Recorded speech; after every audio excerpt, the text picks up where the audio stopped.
How to change Lexus keys from this type of key fobs. So open the key,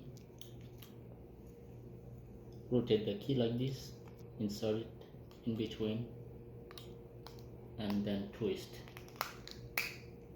And once you twist, it separates. And here is the battery. So get a new battery, replace it.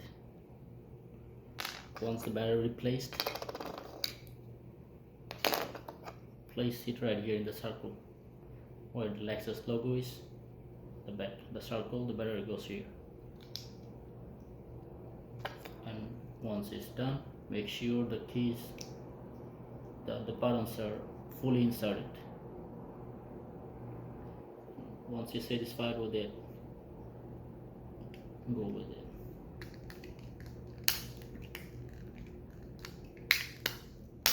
That's it. It's done. And replace the key. That's it. That's how it's done. Thank you guys. If you like it,